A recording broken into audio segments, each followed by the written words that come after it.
شعبان المعظم ختم ہونے کو ہے اور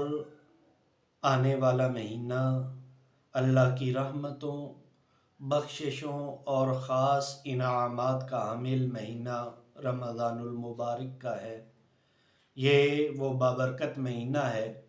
جس کی نسبت اللہ تعالی نے خود اپنی ذات کی طرف فرمائی ہے، اور فرمایا اللہ کے محبوب نے شعبان و شہری و رمضان و شہر اللہ۔ رمضان المبارک کا مہینہ وہ بابرکت مہینہ ہے کہ جس میں اللہ رب العالمین ہر اچھے اور نیک عمل کا ثواب کئی گنا بڑھا دیتے ہیں۔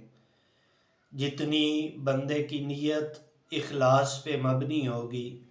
جتنا خلوص زیادہ ہوگا، اللہ کی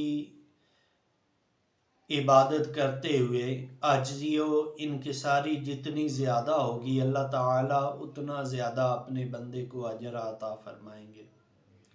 اور یہ وہ بابرکت مہینہ ہے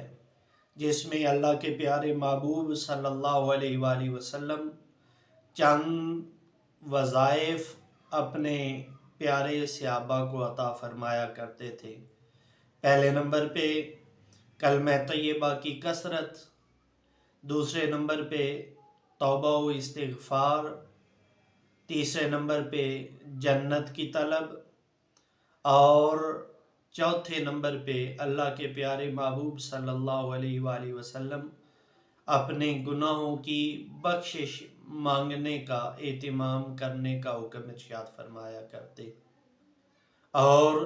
یہ وہ بابرکت مہینہ ہے جس میں اس مہینے کی دو خاص عبادات ہیں، ایک روزہ اور دوسرا رات کو قیام اللیل یعنی نماز تراویح ادا کرنا۔ یہ دونوں وہ عمل ہیں جو خاص طور پہ اس ماہ مبارک کے ساتھ خاص ہیں۔ تو آئیے ہم رمضان المبارک کی تیاری کرتے ہوئے ہم اپنا ذہن بنا لیں کہ ہم نے اس بابرکت مہینے میں خاص طور پہ اللہ تعالیٰ کی عبادت کرنی ہے، اللہ کے فرائض کو خوب انداز میں ادا کرنا ہے، اور اللہ رب العالمین کے فرض کردہ روزے رکھنے کی نیت کریں، اور رمضان المبارک کی راتوں کو نماز تراویح کا اہتمام کریں۔ اور یہ دونوں عمل ایسے عمل ہیں کہ جو بندے کی بخشش کا ذریعہ بنتے ہیں۔ اللہ کے پیارے محبوب صلی اللہ علیہ وآلہ وسلم نے ارشاد فرمایا، من صام وقام رمضان ایمانا و احتسابا غفر له ما تقدم من ذنبہ، کہ جو